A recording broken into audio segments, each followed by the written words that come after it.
Welcome to Resilience Redefined. I'm your host, Michael Ostrolenk. This show is about building better humans, institutions, and systems. On the show, I'll be interviewing many different experts from across many different fields, including human optimization, health and fitness, team building, mind-body medicine. In the institutional space, we're looking at different institutions and how we can create new ones, new models and maps, including in medicine, in education, in intelligence community, in law enforcement, in the military, especially in the special operations community. Thanks for being here and enjoy the show.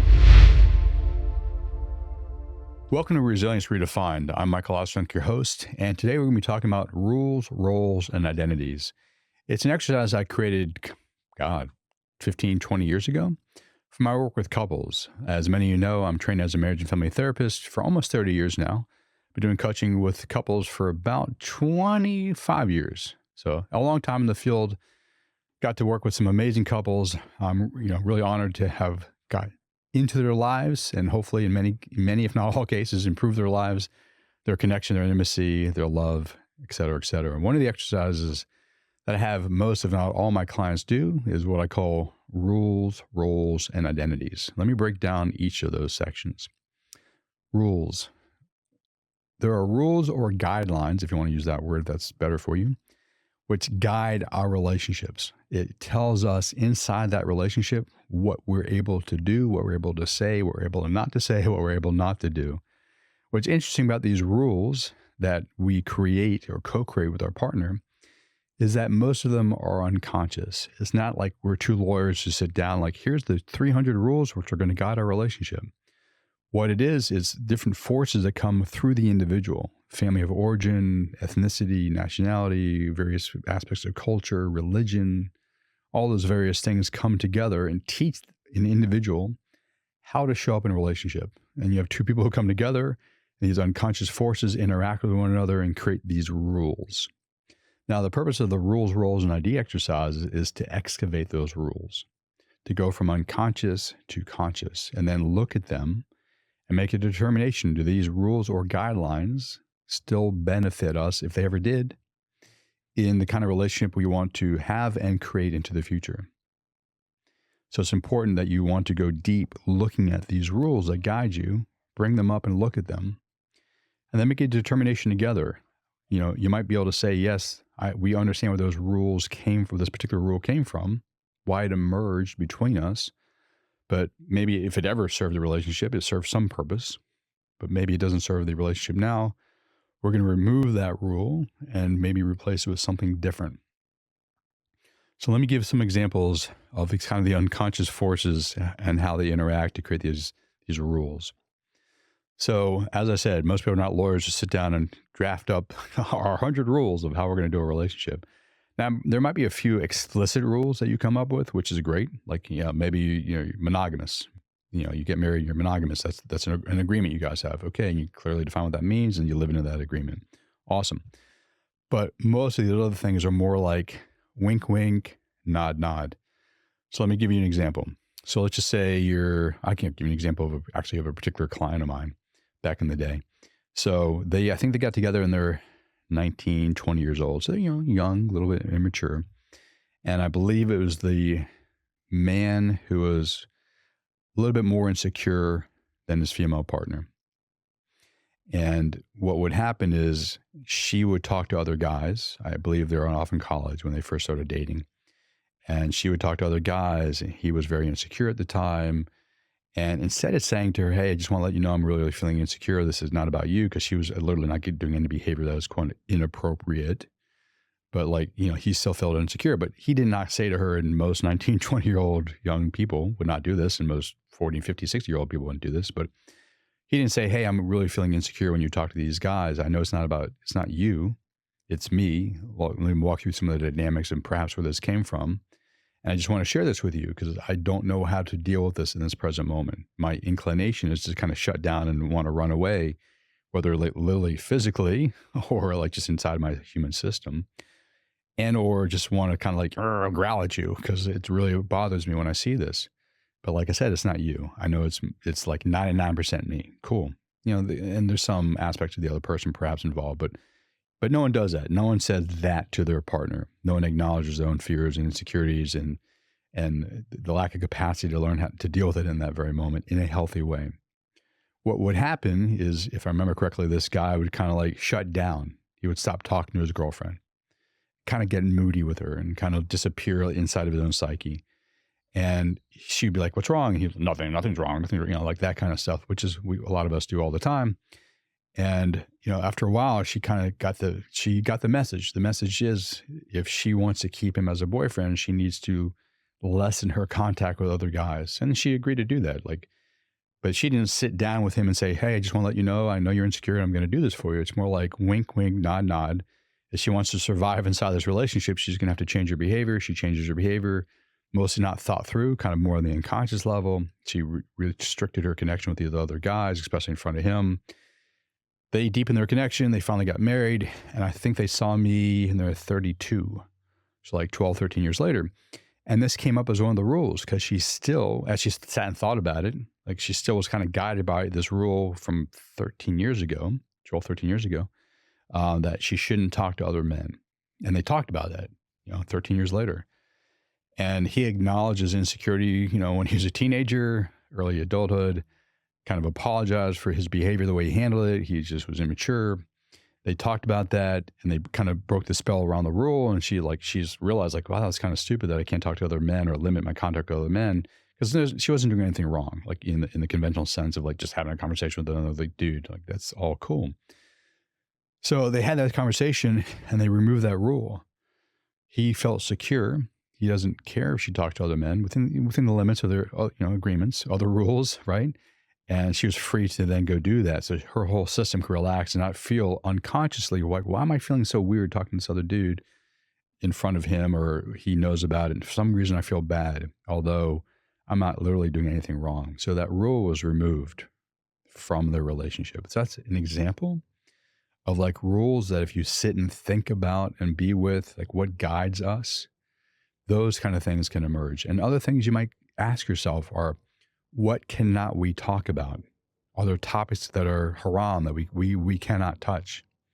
Or are there people that we can't talk about? Or are there topics and people we can talk about, but we have to talk about in very prescribed ways?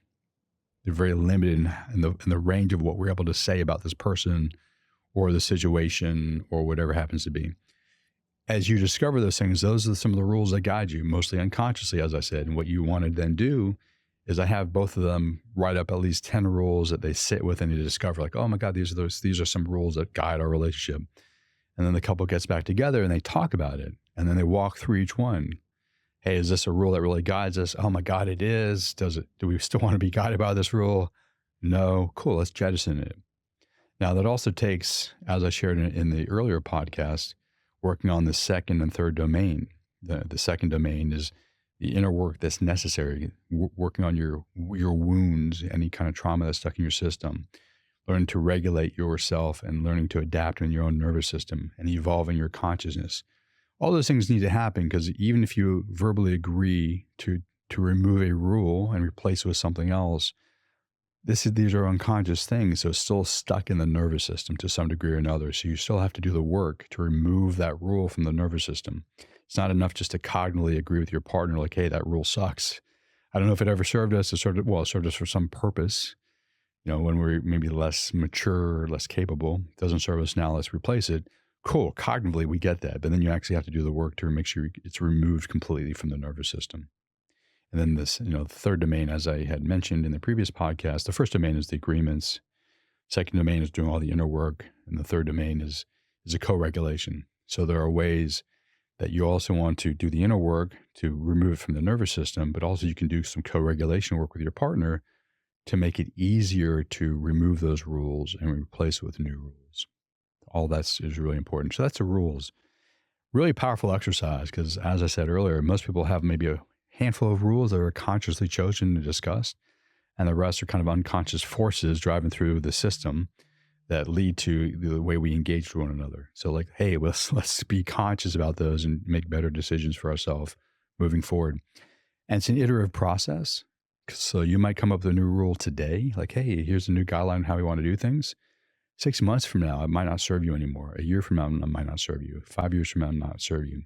So it's not like, hey, replace all these old rules with new ones or guidelines. It's like, no, we keep checking in, which is a great intimacy building because you actually have to be aware of yourself and you have to share honestly and openly with your partner. So it just deepens the intimacy as you explore and discuss these rules because it requires some vulnerability. You actually have to be able to acknowledge, hey, when I was 19, I was insecure and I did these things and acted this way. I'm really sorry. I was very immature of me to do it that way. So you have to have some self-awareness. You have to have capability of being honest and open and acknowledging your own challenges in your own life, your own insecurities and fears, which deepens intimacy in and of itself too.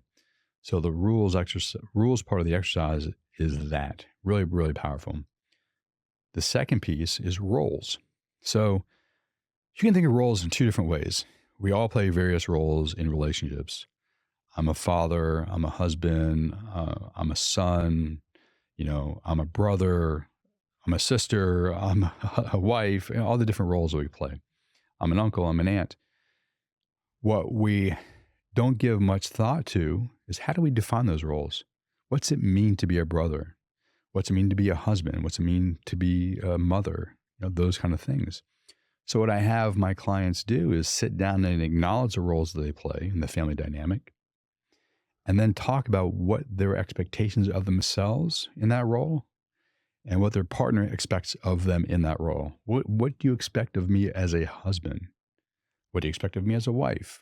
Ooh, what do I expect myself to be as a wife or a husband? Those kind of conversations.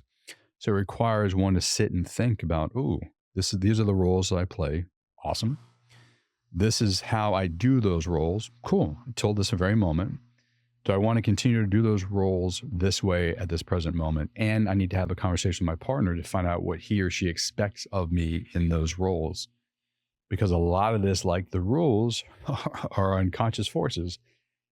I play the husband role because this is what I was taught a husband does. And it's family of origin, and it's culture, religion, all those different forces, which are fine. Those are the forces that kind of guide and how we think about these things. It was like, how do we make that conscious and make better decisions? Bring intention to those roles that we play. And it's not a one and done deal. So like one of my favorite things to talk about with couples that have like almost the empty nest syndrome when their kids are leaving the home or a kid is leaving the home. And what I'll say to them is that, before the child or your kids leave, go to college or go onto their life, and they literally leave the physical home. It's important that you guys start having, way before this happens, start having these, if possible, conversation about the roles. Because what I found is, when people first start dating, they look at each other and they get married and they have kids and their attention goes from this, which is beautiful, to that, to their children. And that's mostly to be expected. You need to pay attention to your children. You are responsible for their growth and development. Cool, I get that. But what happens is then the children leave and they're like, oh, wait, we need to look at each other. And like, holy shit, we haven't looked at each other literally in like 18 years in this way. Like, and who are you? And why are we together? And what's going on? And like our focus has been the kids. They're gone. Like we have to focus on each other. And that's where a lot of divorces come from, is this space. So I always recommend my couples way before the children start leaving. This is literally developmental. It's like, you have a 5-year-old is different than a 10-year-old and different than a 15-year-old, different than a 20-year-old. Each different stages, you want to keep looking back at each other because your relationship as a mother and a father to your children change. You're different, just say as a father to a 5-year-old son, than to a 10-year-old son, to a 15-year-old son, to a 20-year-old son. Like you need to rethink how you do that role in relationship to that particular person. But you also have to keep looking at your partner. Like don't just do this and then after 18 years do this, because that's detrimental to the relationship. And as I said earlier, it leads to a lot of divorces. So like you keep asking this, what's it mean to be a husband? What's it mean to be a wife? And you keep going internal and asking yourself that question, but engaging with your partner. What are their expectations? No mind reading, no ruminations, like literally ask them, what do you expect of me as your husband? What do you expect of me of your wife? ... And you can continually do that. I mean, like every day, but like, every couple of years, if not sooner, like keep engaging those conversations. That way, if you happen to have kids and they leave, you have a strong foundation, a strong connection. So that's half of the roles. Second piece of the roles are like roles we play for a very short period of time. So, for instance, a caregiver is a role that you can play. A martyr is a role some people play. People pleaser is a role that some people can play. We play these different roles, a lot of them for our own survival purposes. Now, a caregiver is mostly time constrained based on maybe you having to take care of a family member. Cool. But things like a martyr or a people pleaser are roles that we learn to play probably early on in our family of origin for our own survival, and we continue to play into adulthood. And those are less than healthy. So I will always encourage the individuals within the client, within the coupledom, to start looking at some of the roles they play. Are you the martyr? Are you the people pleaser? Or whatever the role you play that's kind of in the negative space. I mean, it's positive in the sense that it helps you survive, but it doesn't help you thrive in your life. It's more of a survival mechanism. So we start uncovering those roles. And we're like, oh, do you really want to be the people pleaser? No. Okay. So what can we do? And this goes back to the three domains: agreements, inner work, and co-regulation. So the inner work is like, what do I need to do to stop being a people pleaser? I got to do some healing. I got to learn how to regulate myself. I need to evolve my consciousness. All those different pieces of it are really important. So I don't play that role anymore in my life, period, let alone in my partnership or my marriage. And that then goes to the co-regulation piece. Because, if I'm no longer going to do the people pleasing, I got to let my partner know that I'm going to be showing up differently. And she needs to understand the dynamic in me that led me to become a people pleaser. And that I'm going to attempt not to do that. And I'm going to probably do it very unskillfully in the beginning, because I don't know how not to be a people pleaser. So I'll mess it up a little bit. So, I'll encourage her to hold the space for me to experiment and try new things, which requires her to do all the inner work as well. So she can show up for me as I need her to show up for me, so I can work through that particular role. So whatever role it is, like, you need to be aware of it. You need to do the inner work to disconnect yourself from it, to disidentify from that particular role. It takes some time. And you also have to have an agreement with your partner on how you're going to engage with her or him differently as you undo that role inside of your system. So those are two things, like the roles we play as a husband, a wife, a son, a mother, those kind of things. And then these other roles that we picked up as a result of survival purposes that we no longer want to embody. And so those are the roles. It's really a powerful thing, because you can imagine that once you start having the clarifying conversations with your partner about, hey, this is what I mean by being a husband. What do you mean? What do you want me to do as a husband? And, or, hey, I don't want to be the people pleaser anymore, and this is how it's going to look like, I think, and it's going to be messy. And please assist me in this process of undoing this out of my system. Beautiful conversations leads to really good intimacy, really good connection. It requires a lot of honesty and openness and support, and some challenges too. Like, you want your partner to be able to challenge you if you're not showing up fully based on what you've agreed to in terms of playing out a certain role or getting rid of a certain role. So that's the rules, and that's the roles. And the identities is also connected to both. And as a transpersonal psychotherapist, I love to think about how we create identities psychophysiologically that we show up in the world in a particular way. A lot of it's on defense mechanisms to protect us against real and perceived threats. And those identities are both kind of innate in us in some way, and also created by the environment we find ourselves in. So it's kind of this relational co-creation together. And nothing wrong with identities. We all need them. We all have them. What I love my couples to do, and even my individual clients to do, is start looking at how those identities serve them, cool, and also limit them. And it's the limitations that I really want them to start thinking about, and then be creating space in their life and their psyche and their psychophysiology, really, to experiment, to add some flexibility to their system, so they can still have that role, but they can also try new things. So let me give you an example of one of the roles that I play. The Zen guy, always been the Zen guy. And, it's gotten me kudos, because people had the expectation that I'll be the calm, cool, collected one, which means I can solve problems, which is true. I'm usually the calm, cool, collected one who can help solve problems. I can hold the space. I'm emotionally resilient.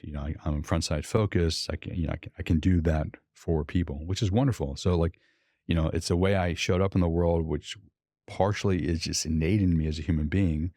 And partially, if you know my history, is like created from environmental triggers that created this way of being in the world, which was a protective mechanism for myself, but also served me interpersonally in relationships.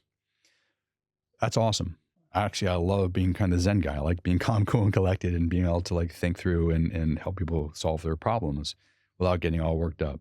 Cool. And I also like that just in my own life too, because I personally find it less effective to be all emotional all over the place. Now, no judgment. That's just the way I kind of have organized my thinking in my life for myself.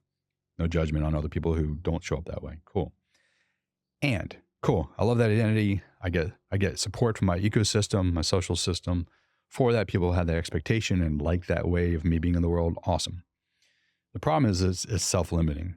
And what I mean by that is like the few times that I've gotten angry about whatever I'm angry about in that particular moment, and I get worked up and I get really excited, I both feel guilty for that because that's not who I am.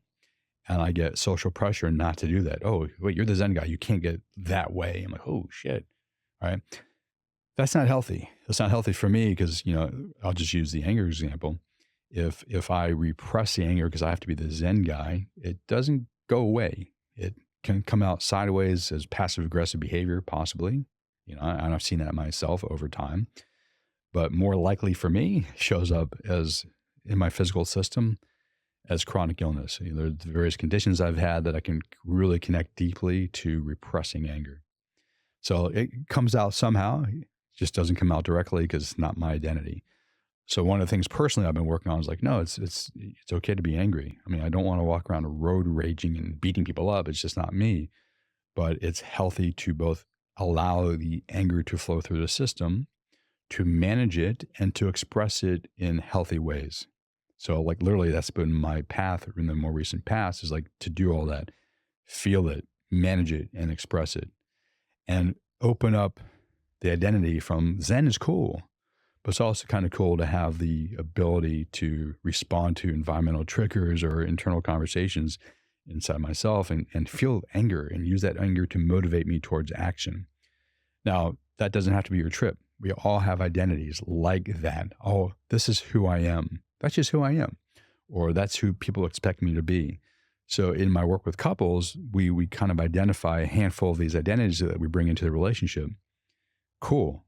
And we look at like how they're locked into place by our own self-psychology, the other person and other people in our life.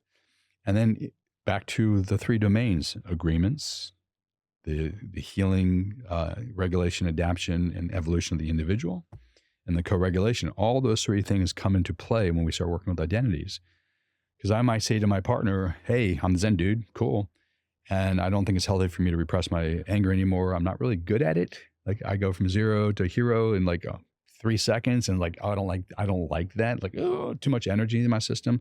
So I'm not really skilled at allowing and managing it and expressing it healthily. Not like I'm going to throw things or anything like that, but I don't know how to do that well. So we come up with an agreement like, hey, I'm going to try something new. I'm going to allow the energy of the anger to flow through my system. I'm going to allow it to come out. I'm going to express it, and hopefully in healthy, useful ways. And I know myself well enough. I'm not going to throw things and break things, but like, I'm going to work on that. So the agreement is like, hey, we create this space in our relationship for me to try something new? And hopefully the partner says, yes, that's completely fine. And here's her parameters. Here's her limitations. Here's her expectations of that. And we have that agreement. And then when it comes up, I'm able to practice something outside of being the Zen dude. And, sometimes I don't do so well. Sometimes I do better. And I learn over time. It's a learning process. And in time, I find that middle path and not repress it, not overly express it, but that middle path where I can allow it, I can manage it, and I can express it in healthy ways. And I eventually get there. Thank you to my partner for holding the space and helping me figure out what that looks like. So, that is really important. So it's huge. If you really want to learn, if you really want to grow, evolve, adapt, and learn as an individual human being, you need to begin to disidentify from your identities. As not fully, you're not going to get rid of your identities unless you're doing some really deep spiritual work, which is a completely different conversation. We can get into the transpersonal stuff at a later date, but just regular egoic development, yeah, we want to begin to lessen the hold our identities have on us. Not to say we get rid of them, they serve us to some degree or another. Create space for experimentation to take place, engage with our partner to create the conditions for that to happen so we can play around with it, experiment, find that middle path, get really good at it over time. And then we have that flexibility in our system, mind body system, to experiment with the new ways of being in the world. And all that is great for the individual. It's just freeing and so much more playful, but it's wonderful, wonderful, wonderful for the couple because literally using the same words, it allows for more playfulness in the relationship, a more dynamic, intimate dance. So that is the rules. That are the roles. And that's the identities. So if you like this podcast, please give us a positive review. Please like us on the various social media platforms you can find us on. And if you're interested in working with me as a couple, I also work with individuals, but if you want to work with me as a couple or as an individual, please find me at michaeldostrolenk.com and you can sign up for a discovery call. I look forward to talking to you soon.